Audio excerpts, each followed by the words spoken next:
premiere episode of California Limelight. I'm Will Wilson. And I'm Tony Pomponio. We're excited to be your hosts. Folks, you may remember me from Wise Guys Cooking, Mark's Place, The Mark and Tony Show, and most currently, Manjan Music with the Tonys. But folks, we've got a special treat. I've got a new great partner to be working with. Ladies and gentlemen, Will, let everyone know a little bit about your background. Sure, I'm from Calgary, Canada, and I was a Canadian journalist up there in the cold white north. I'm excited to be down here in Palm Springs and fall in love with the valley that you know. You know what, folks, I'll tell you, she told me a funny little story about sometimes we should be out there and what was it, your eyelashes would freeze over? Yeah, I get frozen eyelashes and frozen hair, so we can't touch that, otherwise it'll shatter. Well, that's not going to happen here. And by the way, when the show's over, can I have your autograph? Can I have your autograph, please?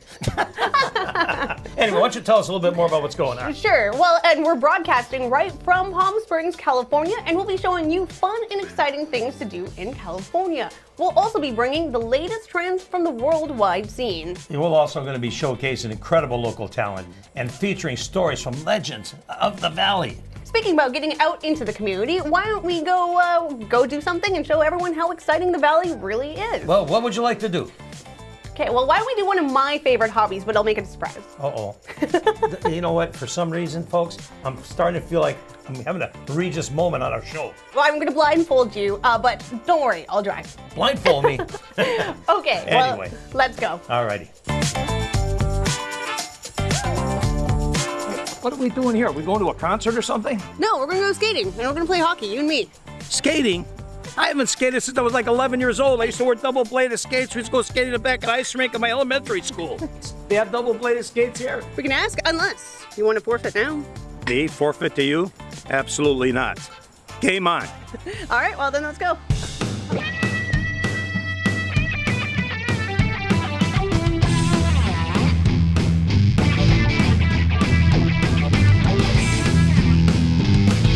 What is taking Tony so long? Oh, you know what? I think he chickened out.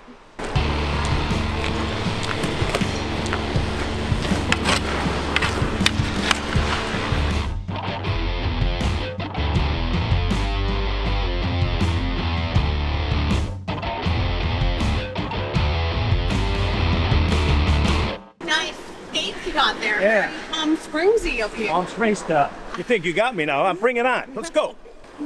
Tony has no idea what I'm bringing. Game on.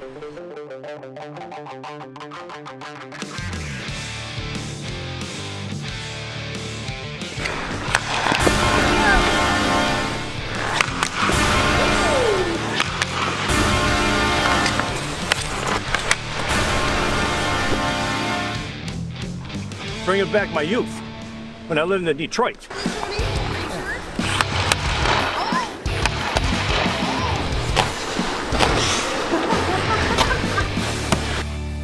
Steph Wilson, the hockey director here at Acrisure Arena. So you have a really exciting job, it seems, and you get to work with kids. So can you tell us a little bit about what you get to do here? Yes. We have a really exciting program going on right now with kids 5 to 9 years old. When they enroll in the program, we give them a full, complete set of hockey equipment, skates, sticks, all the gear, and then 7 weeks of coaching with certified USA hockey coaches. Yeah, and you were telling me about how it gives kids here a chance to play hockey. Right, non-traditional hockey market. So we like to provide the equipment and the coaching, so the kids get a real good idea of what hockey's all about, the right way, with full equipment. You don't get hurt on the ice falling down. You have protection. And you come from a very vibrant hockey background. Can you share a little bit about yourself as well? I'm from the university. I went to the University of Minnesota. Grew up in Minnesota, which is a real hockey town, but fortunate enough to play in a few Frozen Four tournaments and a free agent tryout with St. Louis Blues. Amazing. So how does your history tie into how you made it here at Acrisure Arena? Yeah, it's a passion once you're in the sport, and I really want to grow it here in the desert and give kids that opportunity to play hockey here in locally. Right. And on that note, what can you tell someone if they're nervous about starting or trying or don't know how to skate, or what's some advice that you can give to them? Yeah, it's a fun experience, and like I said, you get a full set of equipment. So if you fall, You know, you're not going to get injured. We have good coaches that teach you how to skate the right way and without too much pressure. Awesome. Well, thank you so much. So come on down to Acrisure Arena and let's get your hockey started. We're here with Jeff. He's the skating director here at the Burger Foundation at Acrisure Arena, and you are a two-time USFS gold medalist. Yes. Tell me about that.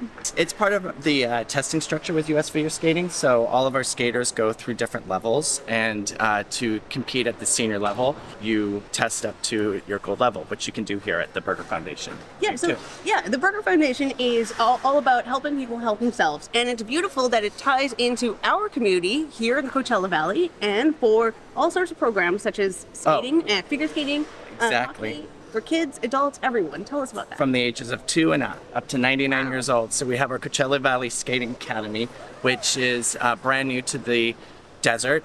We actually had another rink in the desert that closed during COVID. So we haven't had ice in the desert for about 2 years. So this is a huge boom for our skating community here, and it's going to be the best place to be during the summer. So we have skate academy classes that are often offered 3 times a week, and it's thriving. So it's a lot of fun. And there's public skating for people of all levels. Yeah, is that just right? like right now we have an adult public session, so this is for 18 and over, and then we have theme nights. So we had glow skate, we have Kickin' It Country, which is happening this month. We've had disco nights, so with DJ Mod Girl and a lot of fun stuff. That is super cool. Yeah. And so what about anyone who wants to learn how to skate? What's some advice that you can say? So, you know, we just visit the Burger Foundation Iceplex website, and we have all of our skate academy classes, whether you want to do figure skating, do hockey, become a junior Firebird. You can do that here, as well as just if you want to come out and get some good exercise. If you used to skate as a kid, come out and reignite that passion for skating. We're open every day. We have public sessions every day. So Amazing. 7 days a week. Cool. All right, well, come on down and check it out. Ladies and gentlemen, Tony Granberry.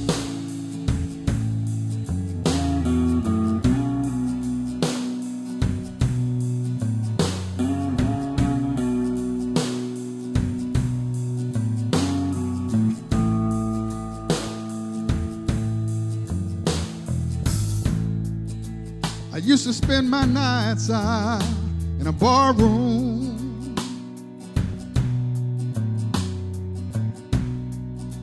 Liquor was the only love I known.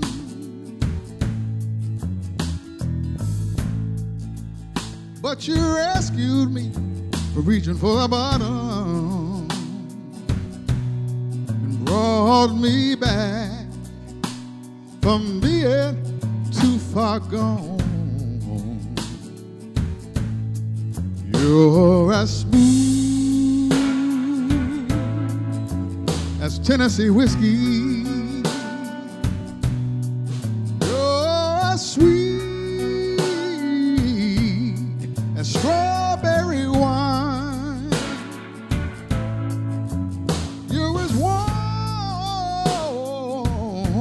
as that glass of brandy.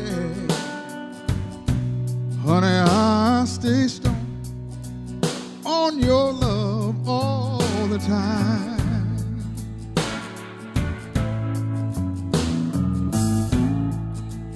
I've looked for love in all the same old places.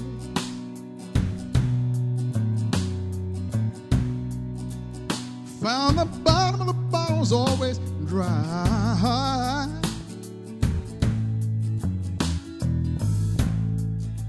But when you poured out your heart, I didn't waste it, no. 'Cause there's nothing like your love to get me high. Oh, you're smooth as Tennessee whiskey. Tennessee whiskey. Tennessee whiskey. You're as smooth as Tennessee whiskey. Tennessee whiskey.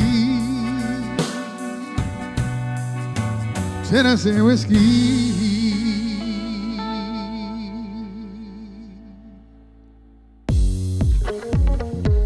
Oh, wow. Mr. Tony Granberry. That was awesome, man. Thank you so much. Mr. Fabulous. Yep, indeed. That was fabulous.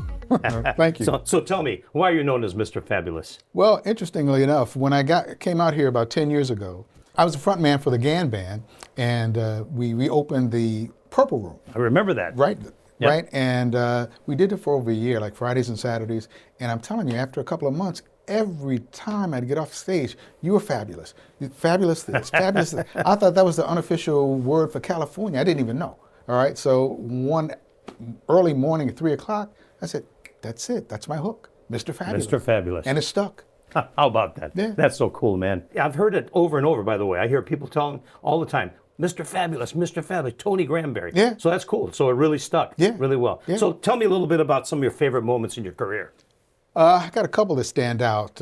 One of the first is I was blessed to be on the same bill with Al Green and Patti LaBelle at the Bermuda Music Festival. Not Bermuda Dunes. Actual in Bermuda. In Bermuda. Well, how cool is that, man? And that was very cool, 3,000 people. And then I guess my other highlight was I was flown over to Hong Kong. Oh, wow. To do a private event for Lockheed Martin for scientists from around the world. And that was amazing. I could imagine what a trip that must have been. Amazing. I still have shirts and suits that I got from over there. You've put together an all-star band. I mean, there are some terrific performers. Why would anyone want to hire your band? Tell us all about the band that you've put together. Well, I've got experience, okay? Yeah. And regardless of the occasion, I can put a crew together, I can put the music together that fits almost any and every demographic. Everything from soup to nuts as far as a cocktail hour all the way through dancing until midnight, and we do all types of different music. We do standards, we do R&B, Motown. What brings the most joy in your business? What is it you like the most? Well, surprisingly, the most joy, even though like I said, I've been to around the world essentially. Unbelievable. But I find the most joy is what I do typically on an afternoon during the week. Yeah. And that is I go to assisted living facilities. Oh. I have about over a dozen in the valley that I go to. I give them an hour. I dress up just like this or my other Mr. Fabulous types of outfits and give them a show. I can relate to that because I've done a little bit of myself with my accordion music and convalescent homes and stuff. So I know exactly. It's so worthwhile. Yes. And I really commend you for doing that. That's Thank you. awesome. The thing that I really like about you a lot, I got to bring this up because you won't, is that I just love when I come in, you got that persona about you, man. You're like not only Mr. Fabulous, but you're Mr. Cool, too. Wow. All right, come on, man. Well, we go there, we listen to you sing, and everybody's just feeling it, man. It's kind of that East Coast vibe. I know that. I got that swag. It just comes naturally. It's not put on, but... no, believe me, I believe it. It's for real. I've known you for several years now. And I tell you, never change. You're that guy. Let me ask you this before we close. Where can people come see you perform, other than the convalescent homes these days? Obviously, I'm going to try to stay away from there for a while. Okay, couple minutes. Tell us where you're currently performing. Babalu's restaurant used to be the old Elephant Bar. Yeah. St. Louis Ray and 111. We're there every Friday night. That's in Palm Desert, right? In Palm Desert. Yep. Fabulous Fridays. We do Motown, Earth, Wind, and Fire. Oh yeah. Prince, we rock the house. We go from 7 to 11. Reservations are recommended because we take no prisoners. Tony, since our show is called California Limelight, what brought you to California? Well, I told you I'm from the East Coast, in the Philadelphia area, and people used to ask me that all the time. And I said, how did you wind up in the desert from Philadelphia? And then I asked them, have you ever heard the term witness protection? Oh, you too, huh?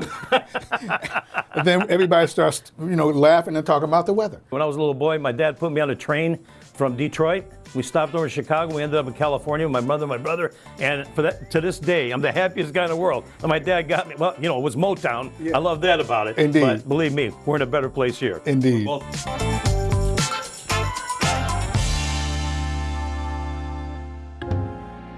It's been a mystery, but still they try to see something good can hurt so bad. Sitting with me here is Wendy, and thank you so much for joining us here on California Limelight. Tell us, before you get into your performances here in Las Vegas, how did it all begin? I was born and raised in Las Vegas, and I started singing at the age of 11, and then at 16 I started singing professionally downtown at a club called The Mint. As I look back on yesterday, it's left a trace of blues I can't erase. What is that like, growing up so close to one of the most famous performance cities in the world? Amazing, amazing. My father was an entertainer and from Chicago, sang and wrote music, so I was just brought up in it, and it just came natural. He loved you since he knew you. He wouldn't bow down to you. How to tell you how he feels? He won't share you with another boy. You know his mind is made up. Vegas has become a wonderful open place for jazz and, of course, always music. And now even more so, it's really opened up, and there's a lot of new clubs that are it's becoming the mecca for, it used to be a joke about dead-end jazz, but really, you know, there's so many clubs now that are welcoming, you know, live jazz and entertainment. You have a really amazing range in your voice that provides you with the skill to really excel in jazz and all sorts of different platforms that you put yourself on. So can you elaborate a little bit more about what makes you stand out from other performances here in Vegas? I am a songwriter and an artist, so I like to take music and put my own self into them and honor the songwriters always and the people who recorded them. But as an artist, you always want to have your own take on something. And I like taking songs from the 60s and 70s and 80s and really just doing my own take on them, but still honoring the songwriter. I'm okay alone, but you got something I need. Well, I've got a brand new pair of roller skates. You got a brand new key. I think that we should get together and try them out, you see. A love like ours will never die as long as I have you near me. I've got a new CD out. It's called Pacific Shore. And we released the first song called I Can't Wait, and it's been getting some good reviews and airplay. I can't wait to get home to you all day long. I can't wait to get home. Wow, that's fantastic. Well, congratulations on the CD release. And if you want to see your performances, how can they see you here in Vegas? Well, pretty soon wendysings.com is going to be up, but right now I'm just, if you look up Wendy Karianis, which is a very long last name, you could find it on Karigianes. Windy like the wind. Awesome. Thank you so much. Hey everyone, I'm with Doug Vermeeren, and you had been featured on many magazine covers, including in movies as well, and you just got back from an award show, so can you tell us a little bit about that? Well, let's just show you. I happened to be at an awards ceremony that took place in Los Angeles recently. For those of you who don't know, kind of what happens is while the Academy Awards are running, there's lots of viewing parties and other award shows that happen in the city for those that did not get invited to the big show. So yeah, I didn't get invited there, but I cleaned house there. And sort of what they do is they give out awards, very similar to the Academy Awards, but could be for independent film and other films that were not necessarily nominated.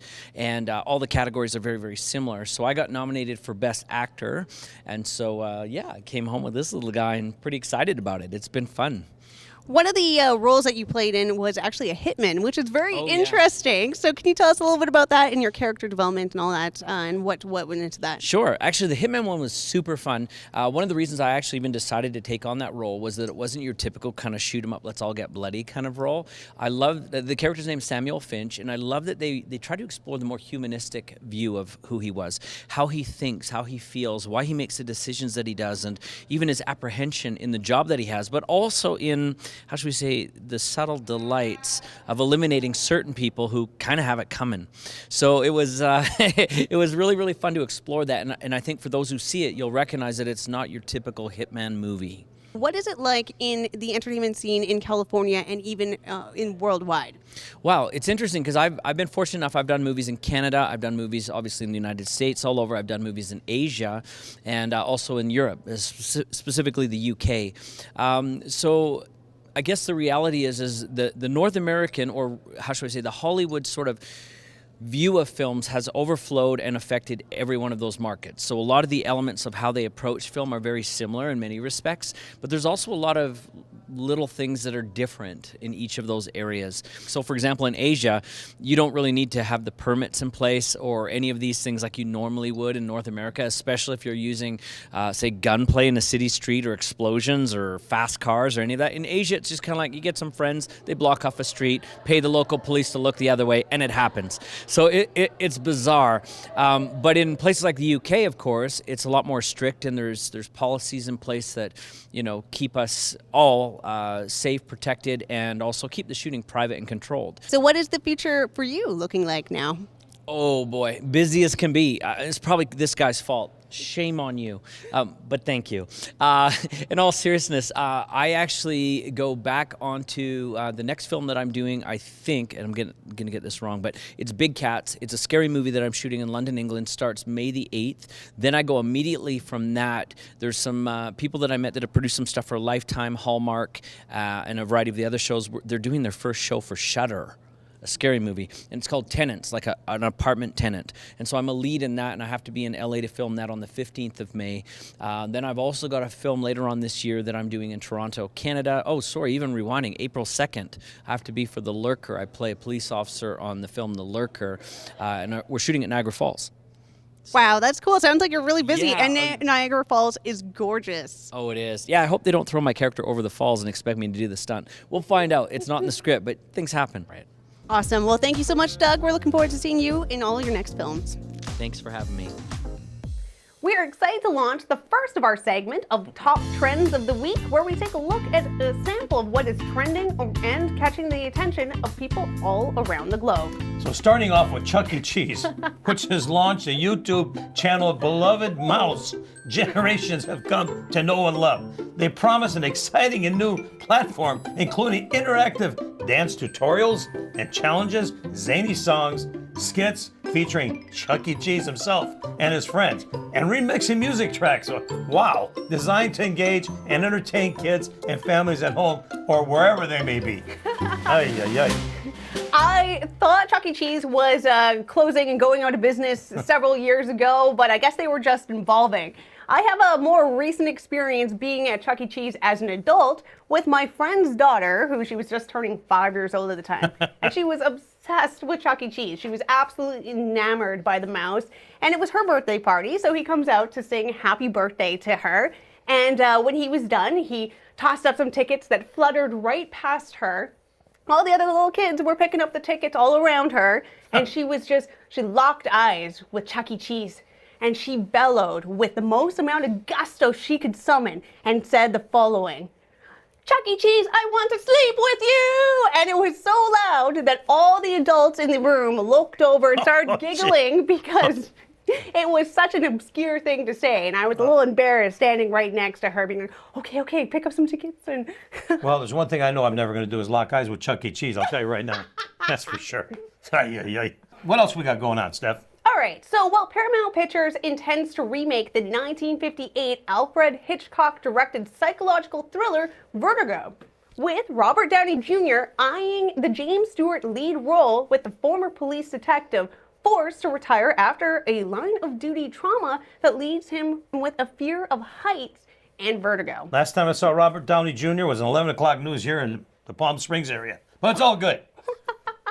Well, it is very surprising. I know he's played some serious roles in the past, but especially as of recently, he's more famous for being Iron Man, which and a bit of a funny guy, I would say. So it is kind of a surprising thing for him to take on, wouldn't you think? I would think so. But it also sounds like he's tackling a very serious topic that and a lot has changed since 1958. So it'll be interesting to see how this movie is reinterpreted and received by audiences in today's world. Is it going to be in black and white or in color?